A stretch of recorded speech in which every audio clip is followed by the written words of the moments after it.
ఒక 3-4 వారాలు చర్చికి వెళ్ళారు. పాస్టర్ గారు పిలిచారు. ఆ చర్చికి 1000 మంది వెళ్తారు.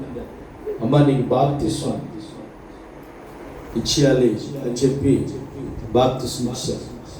ఇచ్చిన తర్వాత వారం తిరగకుంటాడు, చనిపోయాడు. భయంకరమైన విగ్రహాలది. ఇప్పుడు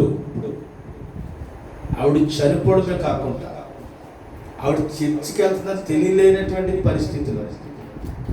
అది ఇంట్లో వరకు కూడా తెలియదట ఆవిడ.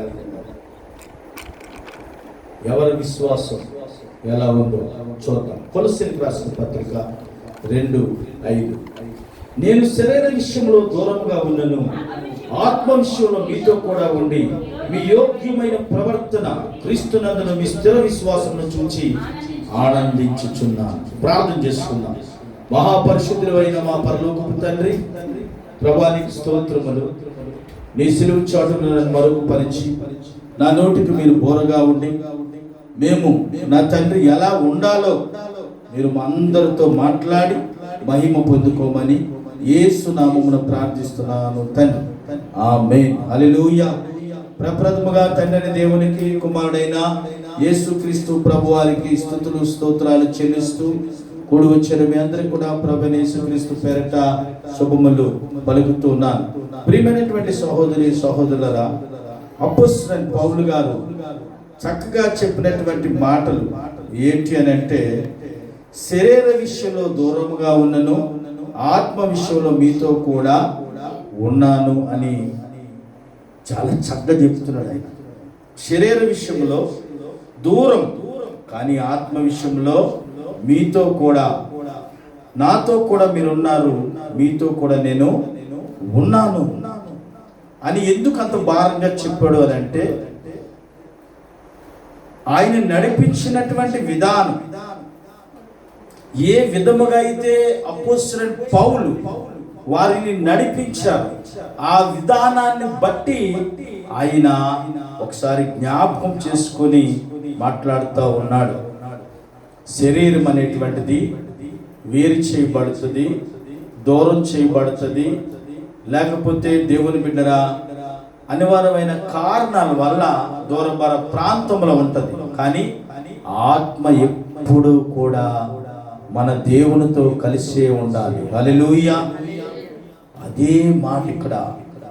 ఏ దేవుణ్ణైతే నేను మీకు చెప్పానో, ఏ దేవుణ్ణైతే మీకు పరిచయం చేశానో, ఏ ప్రభువునైతే మీకు అందించానో, ఆ ప్రభువు మీతో ఉండులాగున నేను ఆత్మలో దినము కూడా ప్రార్థన చేస్తా ఉన్నాను. మీ యోగ్యమైన ప్రవర్తన అన్నాడు. ఇక్కడ ఏమన్నాడు? మీ యోగ్యమైన మనిషి ప్రవర్తనను బట్టి మనుషులు దైవజనులకి గుర్తుండిపోతారు. అయితే సేవకులు బయటికి చెప్పలేకపోవచ్చు, కానీ అయినప్పటికీ కూడా సేవకుడు హృదయంలో ఎవరు ఎట్టి పరిచర్య చేస్తున్నారు, ఎలాంటి ప్రార్థన కలిగినటువంటి వారిగా ఉన్నారు, ఎలాంటి జీవితం కలిగినట్టు వారిగా ఉన్నారు, ఎటువంటి తగ్గింపుతనము కలిగినట్టు వారిగా ఉన్నారో దేవుని ప్రియమని బిడ్డరా సేవకుడికి ఎప్పుడు కూడా దేవుడు బయలుపరుస్తూనే ఉంటాడు. కనుక యోగ్యమైన ప్రవర్తన అని ఎవరిని అంటారు అని అంటే, ఎవరైతే దేవుని నిమిత్తము తగ్గించుకుంటారో, ఎవరైతే ప్రభు నిమిత్తము కూడా దేవుని బిడ్డరా కొన్ని విడిచిపెట్టుకుంటారో, అలాంటి వారు యోగ్యమైన ప్రవర్తన, భక్తి జీవితము కలిగినటువంటి వారు, వారు స్థిర విశ్వాసము ఉన్నటువంటి వారు అని బైబిల్ సెలవిస్తుంది. వారు ఎటువంటి విశ్వాసం అంట? స్థిర విశ్వాసము కలిగినటువంటి వారు. కనుక వారిని చూచి పౌలు గారు ఎంతో ఆనందముగా ఉన్నాడట. ఎంతో ఆనందముగా ఉన్నాడు. ఎందుకు అని అంటే, వారిలో ఉన్నటువంటి విశ్వాసం, రక్షణ శతవిధాల మనిషిస్తే ఒక మనిషికి వచ్చేది కాదు. అది దేవుడు అనుగ్రహించినటువంటి చిత్తాన్ని బట్టి మాత్రమే రక్షణ ఒక మనిషికి వెల్లడపరచడం జరుగుతుంది. కనుక మనిషి అనుకుంటాడు సత ఉద్దేశమును బట్టి పలానా రోజు అని మనిషి అనుకుంటాడు, కానీ అదే రోజు దేవుని చిత్తం అయితేనే రక్షణ ఉంటుంది. కానీ లేకపోతే రక్షణ ఎప్పుడో అది దేవుని యొక్క ఆధీనం అని గమనించాలి. రక్షణ దేవుని యొక్క ఆధీనము. సువార్త చెప్పడము మన వంతు, కార్యము చేయడం ఆయన వంతు. ఎప్పుడు నుంచైతే పౌలు గారు చెప్పినటువంటి సువార్తను వారు పట్టుకుని ఎక్కడికి వెళ్ళిన ఆ విశ్వాసాన్ని వారు కాపాడుకుంటూ ఉన్నారు అని అంటే వారు ఎంత యోగ్యమైన ప్రవర్తన కలిగి ఉన్నారో ఒకసారి మీరు ఆలోచన చెయ్యాలి. 1:28 కొలస్సీలకు రాసిన పత్రిక. ప్రతి మనుషుని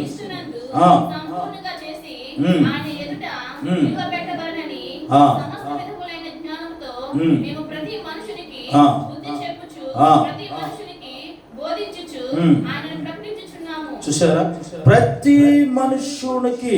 ఇక్కడ వాళ్ళు వీళ్ళు కులము మతము జాతి తెగ ఏమీ లేదు. ప్రతి మనుషునికి క్రీస్తునందు సంపూర్ణముగా ఎలా చేయడము అని అంటే మోకరించడము, ఉపవాసం చేయడము, వినయ విధేయత నేర్పించడము. వారు ఎలా ఎదగాలో దేవునిలో, దేవుని ప్రియమని బిడ్డరా, ఇవన్నీ కూడా ప్రతి మనుషుని కూడా క్రీస్తులో పరిపూర్ణముగా సంపూర్ణముగా ఉంచాలని చాలా ప్రయత్నము పౌలు గారు చేశారు. ప్రతి మనుష్యుని ఎవరు కూడా వేరుగా ఉండకూడదు.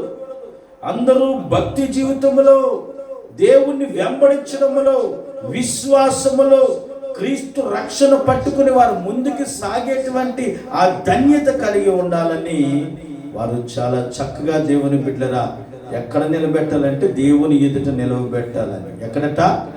దేవుని ఎదుట నిలవబెట్టవలనని సమస్త విధములైన జ్ఞానముతో మేము ప్రతి మనుషునికి బుద్ధి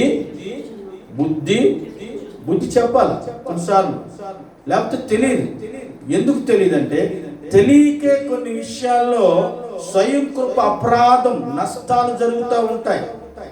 తెలియకే దేవుని ప్రియమైన బిడ్డరా కొన్ని ఫైనాన్స్ విషయంలో ఇబ్బందులు పడుతూ ఉంటాం. తెలియకే కొన్ని విషయాల్లో బాధపడుతూ ఉంటాం. తెలియకే కొన్ని విషయాల్లో ఆధారపడలేకపోయిన సమయంలో మనము చింతిస్తూ ఉంటాం తెలియక. అలాంటి సమయంలో పౌలు గారు ప్రతి మనుషునికి బుద్ధి చెప్పాడటండి.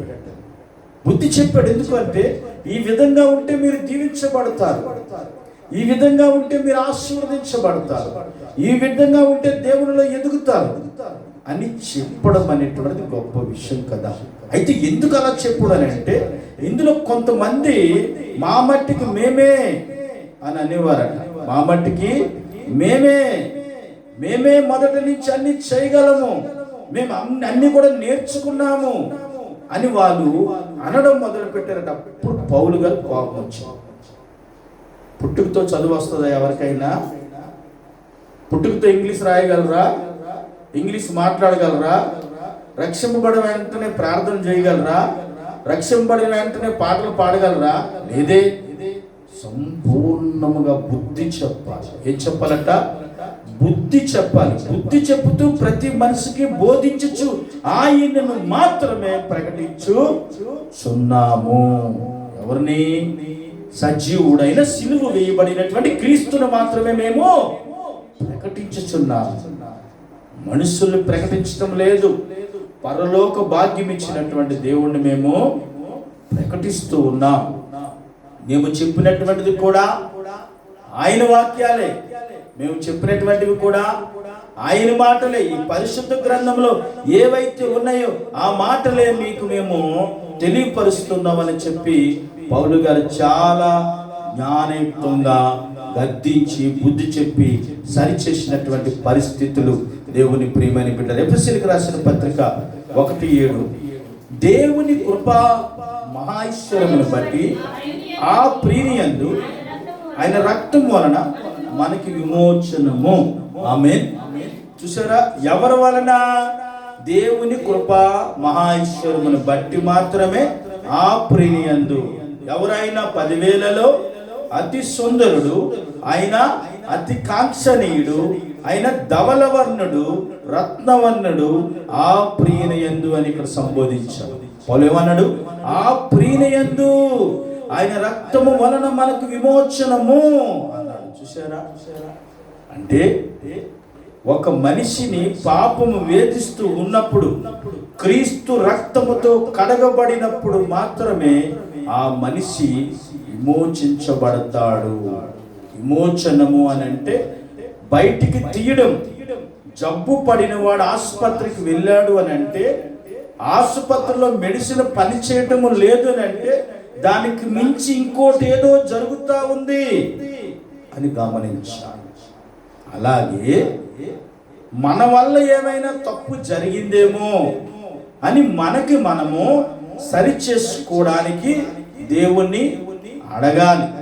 భార్య తప్పు చేస్తే భర్తకి సారీ చెప్తుంది, భర్త తప్పు చేస్తే భార్యకి సారీ చెప్పినట్లుగా దేవుని ఎదుట విమోచించిన దేవుడైనా ఎవరంటే మనల్ని విమోచించిన వాడు ఆకాశానికి భూమికి మధ్యలో తన ప్రాణమును లెక్క చేయకుండా సర్వమానవాని పాపముల నిమిత్తము ఆయన బలి అయిపోయాడు. అందుకే మనకి విమోచనము కలిగింది. చూడండి అంటున్నాడు అక్కడ ఏమంటే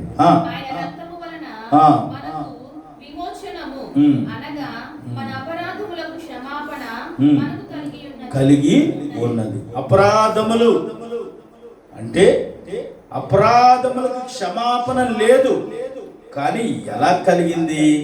దేవుడు మన కొరకు ప్రాణం పెట్టాడని మనం నమ్మినప్పుడు మనకి విడుదల వస్తుంది.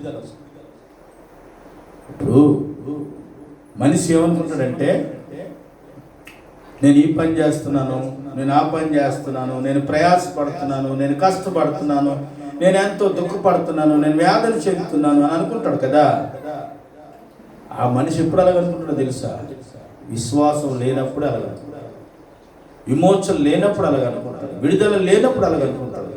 ఈ అన్నిటిలో నుంచి విడుదల ఇచ్చినటువంటి యేసయ్య నన్నెందుకు ఇలా ఉంచాడు, సమస్తం ఆయన చేయగలడు కదా అని విశ్వాసం ఎప్పుడైతే నీలో ఉంటుందో అప్పుడు ఏది వచ్చినా తట్టుకునే శక్తి పరిశుద్ధాత్మ దేవుడు నీకు అనుగ్రహించును గాక.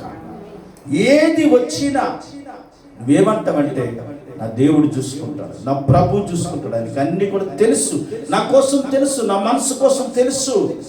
ప్రియులరా, మనం ఎట్టి వారమో ఎలాంటి వారమో కొన్నిసార్లు విమోచన లేదు నాకు అనుకుంటారు చాలా మంది, నాకు విడుదల లేదు అనుకుంటారు.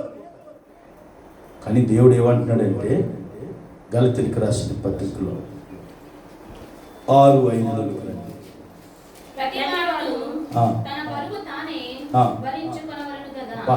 మంచి మాట చెప్పాడు. ప్రతి ఒక్కరు కూడా తన బరువు తానే భరించుకోవాలి.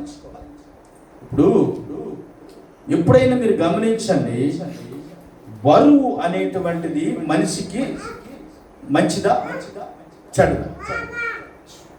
మంచిదా చెడ్డదా? బరువు అనేటువంటిది మంచిదా చెడ్డదా? అధిక బరువు మంచిది కాదు. అయితే అలాగని ఒకవేళ కానీ డైట్ చేశారనుకోండి, శరీరం బలహీన పడిపోయింది అనుకోండి, మంచిదా చెడ్డదా? మంచిది కాదు. ఒకవేళ ప్రతిదీ లిమిట్గా తీసుకున్నారు అనుకోండి, లిమిట్గా తీసుకుంటే దానివల్ల సైడ్ ఎఫెక్ట్స్ ఏమైనా వచ్చేసాయి అనుకోండి, మంచిదా చెడ్డదా? అందుకే అన్నాడు ఇక్కడ దేవుడు, ప్రతి మనిషి కూడా తన బరువు తానే భరించుకోవాలి. అంటే భరించుకున్నటువంటి బరువు ఏదో వాళ్ళకి తెలుసు కనుక దేవుని ప్రియమైన బిడ్డరా, ప్రతివాడు తన బరువు తానే భరించుకునవలెను కదా. అంటే బరువు అనేటువంటిది మన మీద ఉంటుంది. మోత అనేటువంటిది ఎవరు మోస్తారు?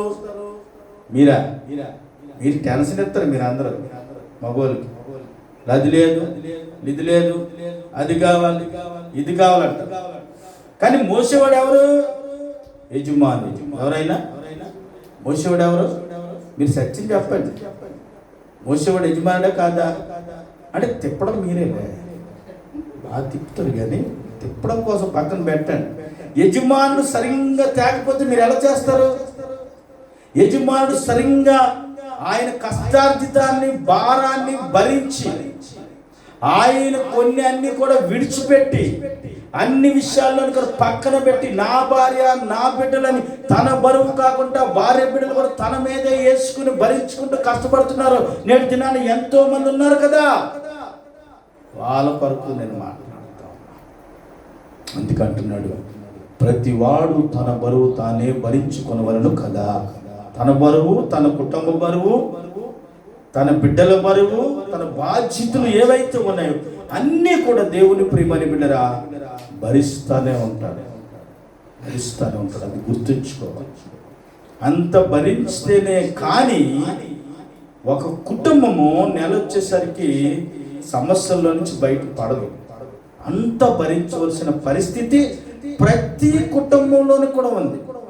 ఏదో ఒక అవసరత, ఏదో ఒక అప్పు, లేకపోతే ఏదో ఒక అనారోగ్యం, లేకపోతే ఏదో ఒక పెళ్లి, ఏదో ఒక ఎంగేజ్మెంట్, ఏదో ఆఫీసరీ ఫంక్షన్, దేవుని బిడ్డ ఇవన్నీ కూడా ప్రతి నెలలో రౌండ్ అప్ అవుతానే ఉంటాయి. ఏ ఇంటికన్నా సరే మాకు ఈ నెల ఫంక్షన్ లేదని చెప్పండి, మీరు ఫలానా వేస్ట్ ఖర్చు మాకు తగలలేదని మీరు చెప్పండి. భరించాలి. దాన్ని ఎందుకు భరించాలి అని అంటే, మనం అరణ్యంలో లేవు గనక, మనుషుల మధ్యలో జీవిస్తున్నాము గనక కొన్నిసార్లు కొన్ని రకాలైనటువంటి ఖర్చులు, ఎక్స్పెండిచర్స్ పెరిగినప్పుడు దాన్ని భరించే బాధ్యత నీది. భరించాలి. కనుక మరొక మాట చూద్దాం. గలతీయులకు రాసిన పత్రిక 4:16 చదవాలి.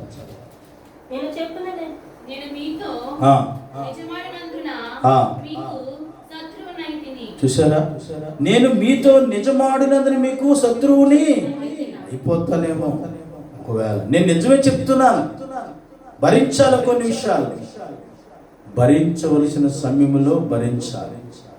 భరించలేవని సమయంలో దేవుడు నీకు ఆ భారాన్ని పెట్టాడు, ఆ బాధ్యతని ఇవ్వడు. ఏంటనుకున్నారు? భరించాలి. ఏదైనా వచ్చినప్పుడు దాన్ని మంచి ఉద్దేశంతో తీసుకుని భరించినప్పుడే నువ్వు ముందుకు వెళ్ళగలవు. ఇసుకుపోయి అవి బద్దలు కొట్టేసుకొని అవి మళ్ళీ కొనలేరు. జాగ్రత్త. నువ్వు ఒకవేళ కానీ ఫ్యాషన్ అయిపోయింది, ఫోన్లు బద్దలు కొట్టేస్తున్నారు. ఈఎంఐలు కట్టించే బాగా ఉంచుతున్నారు, కానీ ఈఎంఐలు పూర్తి అయిపోయిన తర్వాత ఫోన్ ఏమైపోయిందంటే పాత అయిపోయింది. 6 నెలలు కట్టించారు, ఏమైపోద్ది? పాత అయిపోద్ది. మళ్ళీ అవసరం వస్తే వాష్ చేస్తారు, చేస్తారు, కడతారు, అది వదిలేది. ఇప్పుడు ఫోన్లు ఏమైంది? కోపం ఎవరి మీద వస్తుంది? నీకు భర్త మీద వచ్చినా బిడ్డల మీద వచ్చినా ఫోన్లు ఎందుకు బద్దలు కొట్టేస్తున్నారు? ఫోన్ స్క్రీన్ చూసినట్లయితే నువ్వు ఎలా ఉంటుంది? క్రాక్లు ఎత్తిస్తుంటాయి. క్రాక్లు ఎందుకు? నీకు చేతనైంది ఏంటంటే ఈ ఫోన్ పోతే మళ్ళీ ఆడు కొంటాడు. సచ్చినట్టు ఏం చేస్తాడు? నాతో మాట్లాడంటే కొనాలి కదా, ఏం చేస్తాడు మరి? ఇది ఒక నిజం. రెండో నిజం ఏంటంటే, ఈటెక్కించేటువంటి ప్రయత్నాలు. భర్తని ఈటెక్కిస్తూ ఉంటారు ఇంటికి వచ్చిన తర్వాత.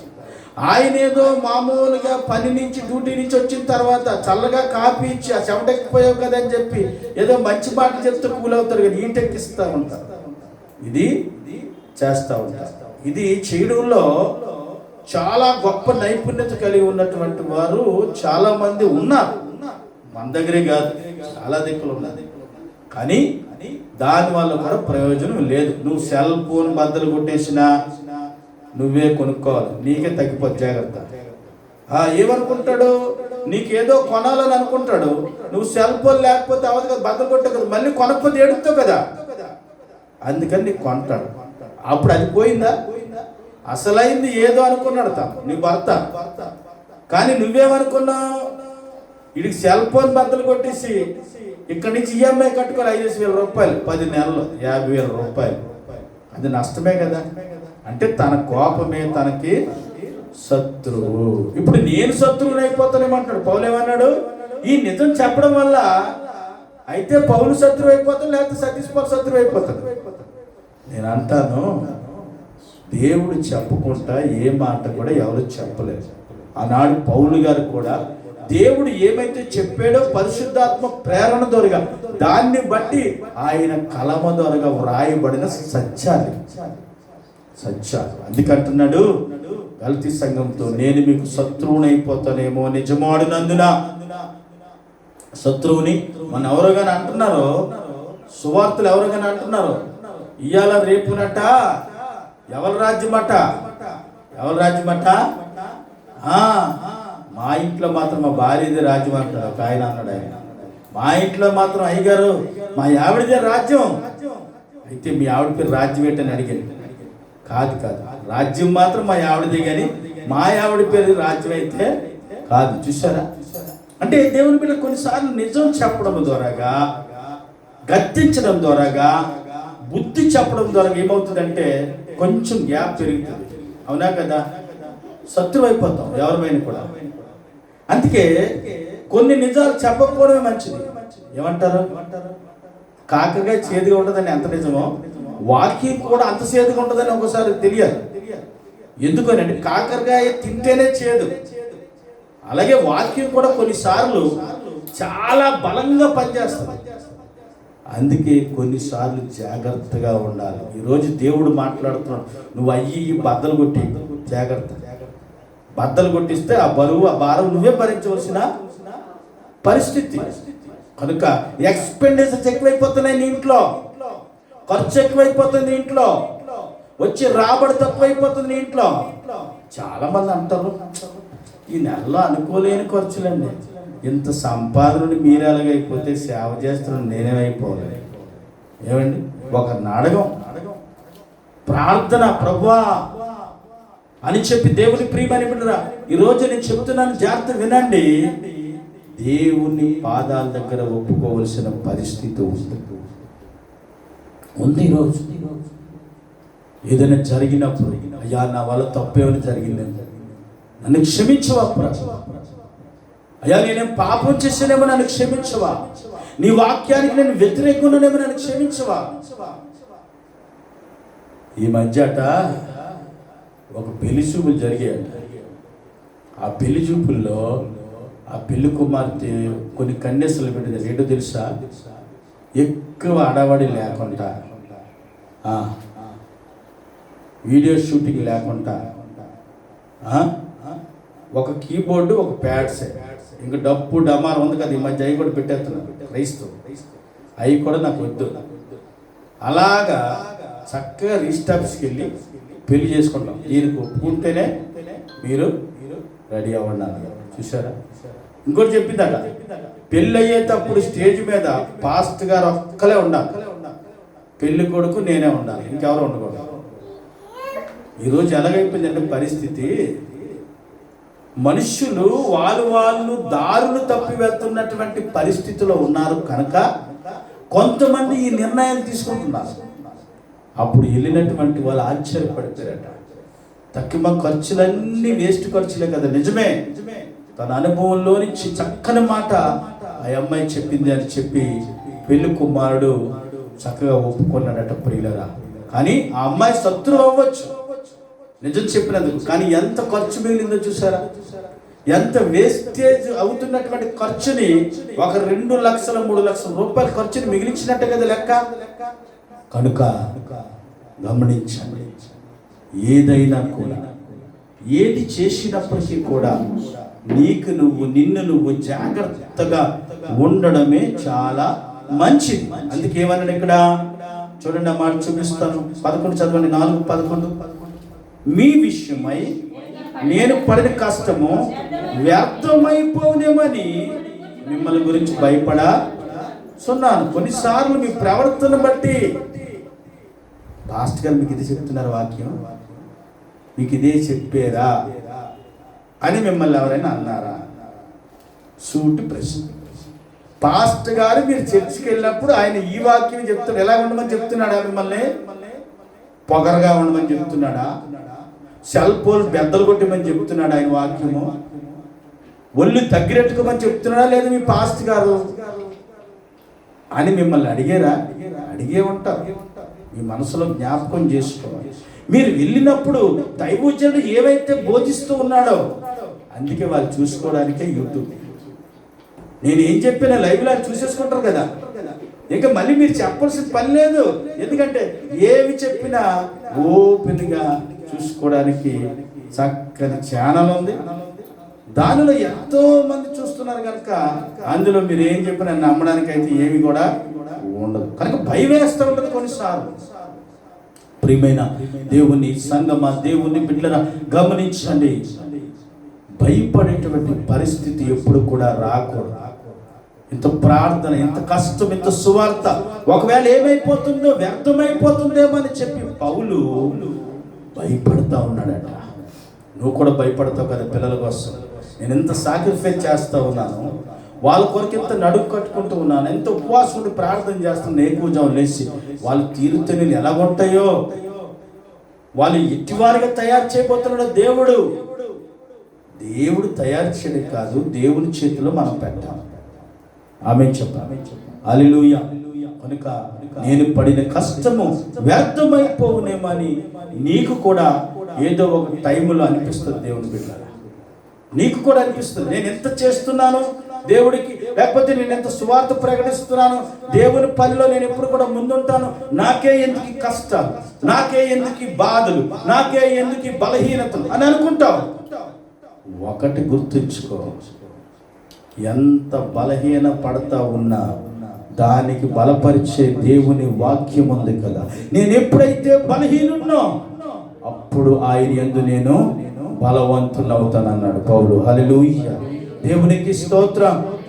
మనము కూడా అంతే ప్రియులారా.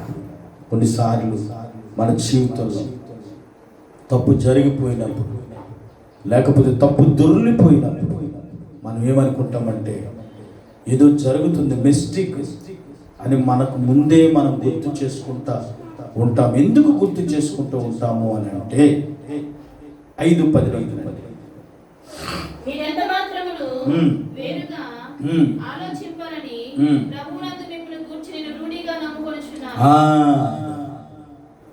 మీరెంత మాత్రమును కూడా వేరుగా ఆలోచించరని ప్రభు యందు నేను రూఢిగా నమ్ముచున్నా.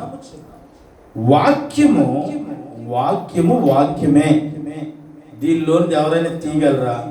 దీనిలోని ఎవరైనా కలపగలరా? ఈ మధ్యలో ఎవరైనా పెన్తో రాయగలరా? రాయలేరు. వాక్యముకున్న శక్తి ఈ భూమి మీద దేనికి కూడా లేదు. వేరుగా ఆలోచించకూడదు. ఎప్పుడూ కూడా వేరుగా ఆలోచించకూడదు. పెద్ద కష్టాన్ని నా యేసయ్య చిన్న కష్టం ఇచ్చి నిలబెడతాను. లేకపోతే అపవాది ఏంటంటే తెలుసా, నేను పెద్ద దెబ్బ కొడతాను, నిలబడతానన్నా కదా, నిలబడమన్నాను. కానీ నువ్వేం చేసుకున్నా వాళ్ళ ఉన్న విశ్వాసం నా మీద కనుక, వాళ్ళకున్న విశ్వాసం స్థిరమైన విశ్వాసం కనుక, వారు నా పిల్లలు కనుక వారు నిలబడతారని యేసు ఎప్పుడో చెప్పాడు యేసు ప్రభు వారు. వాళ్ళు నిలబడతారు. ప్రియులరా, ఈరోజు ఎలా ఉందంటే పరిస్థితి, సత్యం చెప్తే లోపల మంట, వేదన, యాసిడిటీ ప్రాబ్లం చూస్తూ ఉన్నాను కదా. నువ్వైనా అవుతాను ఉన్న మాటలు నువ్వు గొప్పగా అవమేను. సార్ నీతో మాట్లాడుతుందేమో చూడు, మరి తెచ్చుకొని పేజీలో చెప్పరు ఎందుకో. అందుకే కొన్ని విషయాలు మనం ప్రేమతో చెప్పాలి. ఆమె చెప్పండి. ఆ ప్రేమతోనే పౌలు గారు ఇక్కడ చెప్తున్నారు. ప్రేమతోనే మీరు వేరేగా ఆలోచించదని ప్రభువునందు మిమ్మల్ని గురించి నేను రూఢిగా నమ్ముచున్నాను. మిమ్మల్ని కలవరం పెట్టుచున్నవాడు ఎవడైనను వాడికి తగిన శిక్ష భరించు.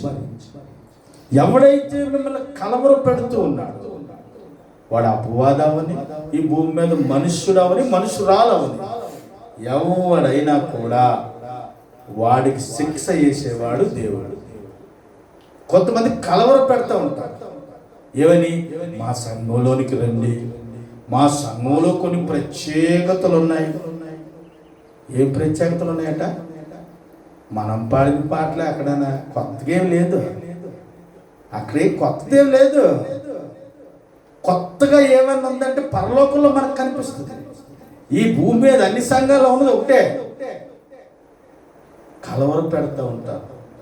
వాడికి తగినటువంటి శిక్ష ఎవరేస్తారు? దేవుడే వేస్తాడు. శిక్ష భరించును. ఎవడైనను వాడు తగిన శిక్ష భరించును.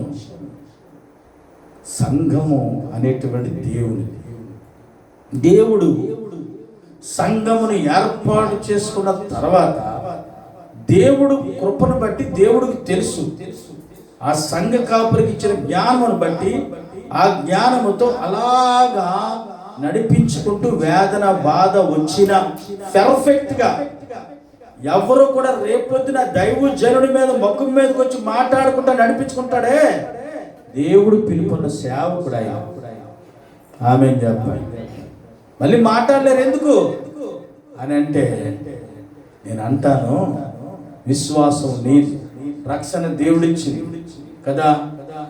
దైవజనుడు ఏం చేశాడు, సేవకుడు ఏం చేశాడు, ఎటు తిరిగినా చుట్టూ తిరిగి ఎవరంటారు తెలుసా, సేవకుడినే.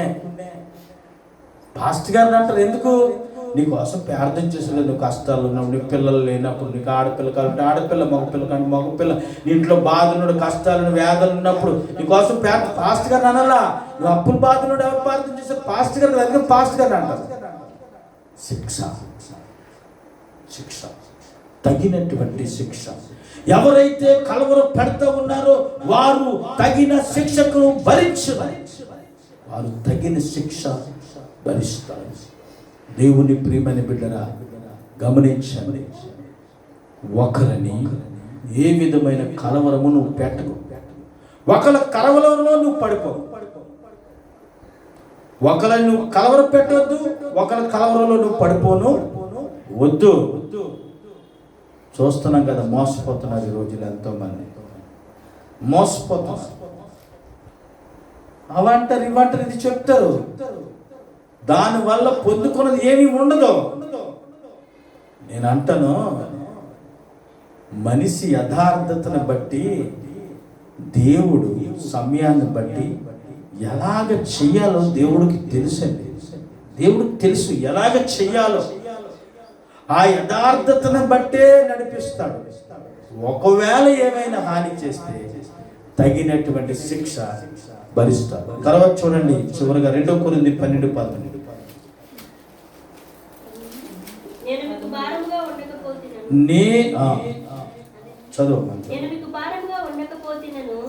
విషయములో తప్ప మరి ఏ విషయములో మీరు తన సంగముల కంటే తక్కువ వారైతిరి. నేను చేసిన ఈ అన్యాయమును క్షమించండి అన్నాడు. చూసారా, నేను చేసిన ఈ అన్యాయమును నేను మీకు భారముగా, ఏమన్నాడమ్మా, భారముగా, నేను మీకు భారముగా ఉండకపోతిని విషయంలో తప్ప మరి ఏ విషయంలోని మీరితర సంఘముల కంటే తక్కువ వారైతిరి, నేను తక్కువ వాడిని అయితిని అంటున్నాడు. నేను ఏ విషయంలో తక్కువ వాడిని కాదు కదా, అందరికన్నా అర్హతలు నాకున్నాయి కదా.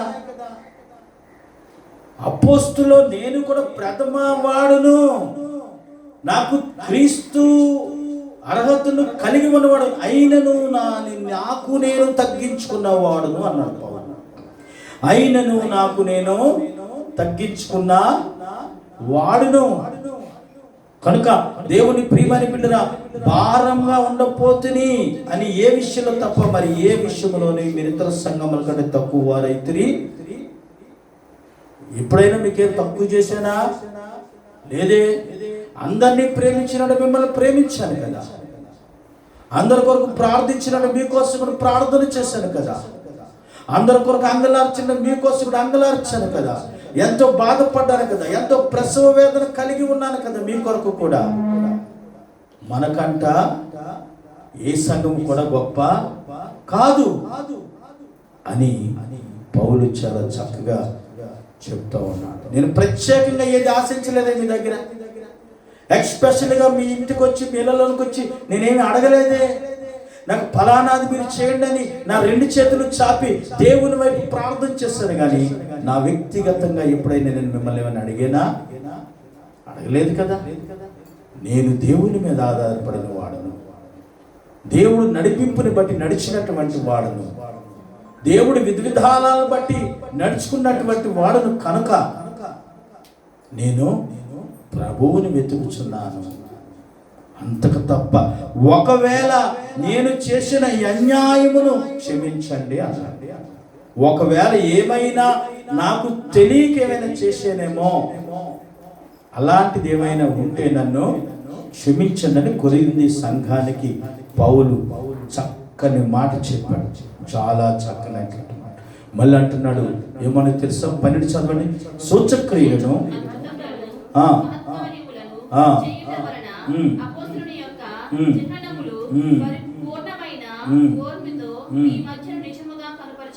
నిజముగా అన్నీ ఉన్నాయి. నాకు అర్హతలు ఇందులో లేదనడానికి ఏమీ లేదు. కాబట్టి నేను చెప్పుకోనంతే, నాకు అర్హతలు ఉన్నాయి. కానీ గొప్పవాడిని అని చెప్పుకుంటే నా దేవుడు ఉన్నతమైన స్థితిలో ఉన్నటువంటి వాడు గనక నాకు నేను తగ్గించుకుంటూ ఓరుముతో అన్నాడు. ఏమన్నాడు అక్కడ?